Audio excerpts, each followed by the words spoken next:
the good life.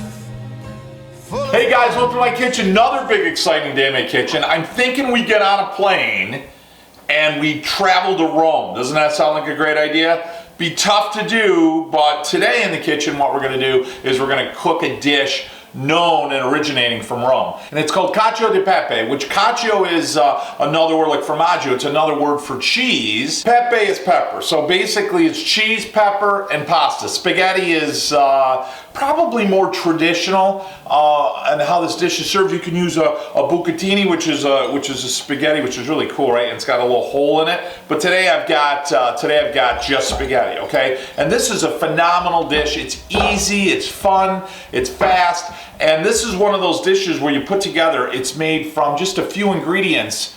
And when you sit down with your family and you have it, it's always like the best pasta dish you're ever gonna have. And again, it's simple, it's easy. So I wanna show you a couple of tricks, a couple of tips to make it really come out, I mean, just extra, what they do right in Italy, just those little extra tips that make it come out phenomenal. So let's go over ingredients and get cooking. First and foremost, we're gonna need some spaghetti. Now, my tip on spaghetti here, I got 1 pound of spaghetti. I'm gonna tell you, when you shop for spaghetti, try to get the Italian spaghetti. The spaghetti comes right from Italy. Why? They use a different species of wheat. Number 2, I want durum flour or durum wheat. That's it. I don't want any additives of any kind. The pasta that comes from Italy is going to go through brass die, so it has a nice kind of a flat, rough surface, and that makes it perfect to adhere that sauce to it. Our second ingredient in our cast of characters here is the main ingredient here, and that's gonna be pepper. So I'm gonna tell you, it's gonna be critical in this dish, especially if you really wanna capture, you know, what you're gonna have in the streets of Rome. You gotta get some whole peppercorns and you gotta grind it, and that's gonna give you just a lot more flavor, and I'll explain to you why as we're going along here. 2, we're gonna need some salt. I'm using today some gray sea salt. I like the gray sea salt. It's got a little bit more brine, it's not so harsh, and we're gonna use that primarily to salt our water for our pasta. Our next ingredient is butter. We're gonna use 1 full stick, which is about a half a cup of butter, and we're gonna marry an equal part of fat with that as well. I'll show you that in a second. I've got some Italian flat parsley. We're gonna use that just to dress the plate. I'll tell you what's key with that. I love that flat parsley because it's peppery, so it's gonna add a little bit of that pepper kick to it. It's a great herb. Plus it's gonna give you a little bit of citrus, just a backdrop, and a little bit of grass. And it just kicks it perfect to finish it off, which I love. Next we got our cheeses. So we're gonna want 2 types of cheeses in here. One, we got a Pecorino Romano, okay? Now Pecorino is a sheep's cheese, okay? So it's a 100% sheep milk. And Pecorino Romano primarily comes from Sardinia, believe it or not, okay? So this is, oh, it's delicious. It's got a sharper bite, a sharper tang to it, which is gonna be just perfect. And then we've got some Parmesan Reggiano. Now, Parmesan Reggiano is the way to go. So you can have Parmesan cheese, but in order to be Parmigiano Reggiano, hey, how you doing? Hey, the cheese has to come primarily from like a northern region of Italy, central northern region of Italy. So that's what we've got here. So we've got the Parmesan Reggiano, and we're going to use about a half of a cup grated of the Parmesan Reggiano and a half a cup of the Romano. So the Pecorino is going to give you that bite. It's a little saltier. It gives you a little bit more of that cheese, that cacio, right? That cheese tang, and then you're gonna add that, kind of balance it out with the creaminess of the Parmesan Reggiano. Next and last is we're gonna need some olive oil. So I'm gonna share with you some of the best olive oil on the planet. Some of my regulars know it's Vito and Joe's. I have 2 boys, Vito and Joe, and we own a farm in Italy, an olive grove. It's just above the heel in Italy, and it's in a little village called Vico del Gargano, and I co-op with a whole group of farms. We bring you really what I consider to be some of the best olive oil on the planet. It's peppery, it's grassy, it's earthy. We bottle it, we ship it right here to the United States, and you guys can go right online at Cooking Italian with Joe on my website, and there's a little button there to order it, or you can go right on our Facebook page, click buy it now, and we'll actually drop ship it right to your house.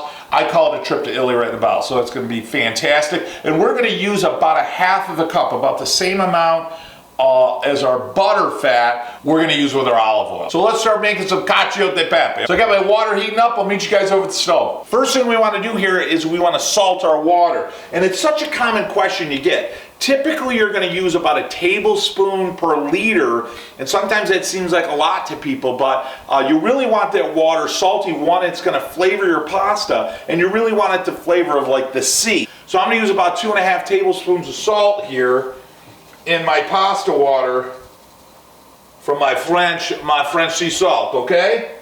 And then I'm just going to give that a good stir. Now, while that water's getting hot, a little trick I always do, I just put a plate right over the top that keeps that heat in there, and I'm going for a rapid boil before I put my pasta in, okay? So I've got that going, and now I want to start making my Cacio de Pepe. All right, so first thing I want to do is get this pan warm. I don't want it hot, but I want to get the pan warm. Next, I'm going to add my olive oil. I'm going to add about 1/2 cup of olive oil. Obviously, Vito and Joe's, best olive oil on the planet. Next, I'm going to add my butter. I'm going to let this cook down so it's melted before we do our next step. Now, a little time saver tip is while I got my olive oil and butter melting, and I've got my hot water getting ready to go into that rapid boil, I'm going to start grating some cheese. So I'm going to take, like I said, about 1/2 cup of the Parmesan Reggiano. Look at that, isn't that gorgeous? Isn't that just delicious? I'll tell you the smell in here, anytime you take the pecorino or the Parmesan Reggiano and you start grating it, oh, there's such a beautiful flavor to it. So there's my Parmesan Reggiano. I might have a little over 1/2 cup, but you can never have too much Parmesan Reggiano. Okay, next I've got my Pecorino Romano. This is the really good stuff. And this is, like I said, this is from the cheap. Okay, I got my cheeses done. Let's go back to the stove. All right, our butter's just melted, perfect. I'm gonna pull that back off the heat just a touch. Cheeses are good. I got my pepper, got my pasta, right? Hot water, you can tell this baby's ready to go. Woo!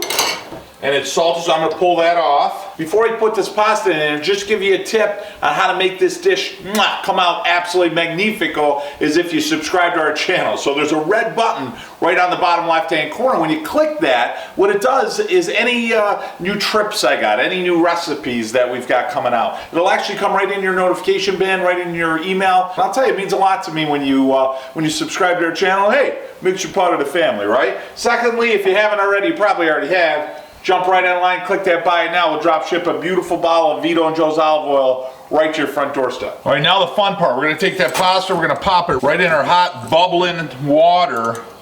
The key here is not to add oil to your water. You wanna just get a lot of water in there and you wanna stir it. As soon as you stir it, it won't stick.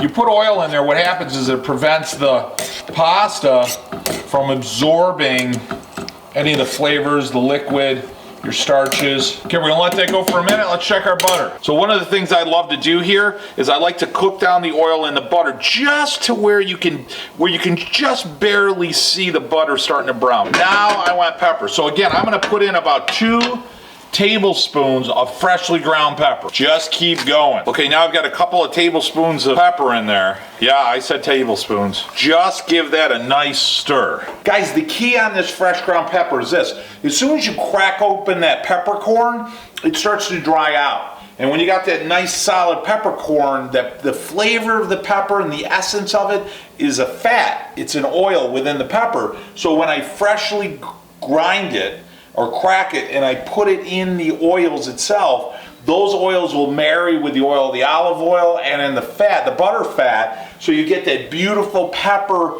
flavor, the essence of the pepper that gets married within the fat, as well as the flavor of the pepper itself. And again, the heat will allow everything to marry. Give this a stir for a few moments. Now again, I got my pasta going here, so let's check on how that's going. So give it a good stir. Now you see there's nothing sticking in there, you see what I mean? Just make sure you stir your pasta a lot. You're also gonna see the water. See how nice and cloudy it is? That's what we want. That's the starch from the durum wheat. That's gonna, a lot of flavor in there. We're gonna add that starch water to our dish, and that's gonna help us make that Cacio de Pepe sauce. We wanna cook this right before, about a minute before it's done, okay? Because we're gonna cook the rest of it inside our sauce. And we're there right now, that's ready to go. All right, our butter sauce with pepper's done. I'm gonna take my pasta, and right from the dish, I'm gonna put it right in there, okay? And that water's gonna boil, don't even worry about it, it's fine. Now my pan's hot, everything's warm. Just shut your heat off at this point. Turn your heat right off. Don't worry about any water coming in because we're gonna use that pasta water anyway. Now what I do is ladle probably a good cup, maybe a cup and a half of that pasta water. Okay, so that beautiful starch, that beautiful pasta water, I'm gonna put that right in my pan. And guys, that water's critical, right? We don't wanna dilute, we never add water. We're gonna get those starches from the pasta mixed really well throughout the pasta. And then I'm gonna add my pecorino. And I'm gonna add my Parmigiano Reggiano, okay? Hey, how you doing? Hey. And then what we're gonna do is you're gonna see how it's already starting to cream? See that already, that sauce? I'm gonna give it a stir.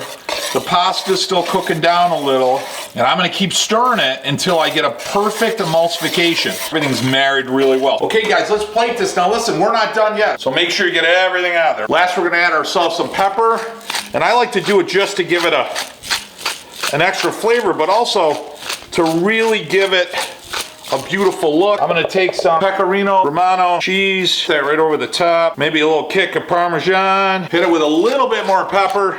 Now this is more of that garnish. It is Cacio de Pepe, right? And then I'm gonna hit it with just a little bit of that parsley flake, just to give it a little kick, a little flavor, a little look. Oh, how beautiful is that? Okay guys, time to plate this thing. So I'm gonna go ahead and pop this right in there. Traditionally, how you're gonna do this is you're gonna put it right in that plate, and then they call it like a nest. You're just gonna give it a little twist to give it a little geometry. I'm gonna give it a little bit more.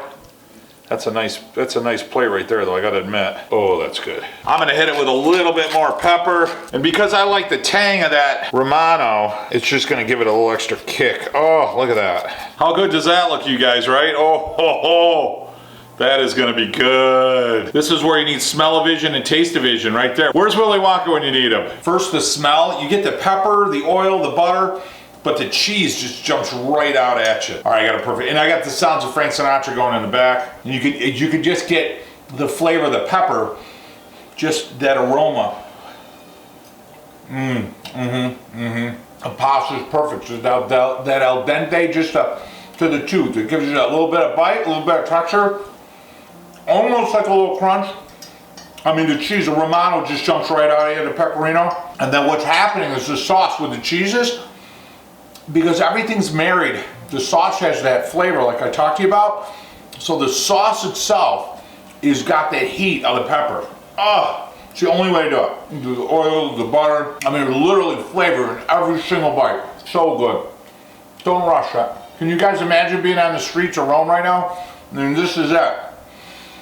The aroma, the sounds, the lighting. Guys, thanks so much for joining me in my kitchen today. Remember, hit that red button, subscribe, make you part of the family.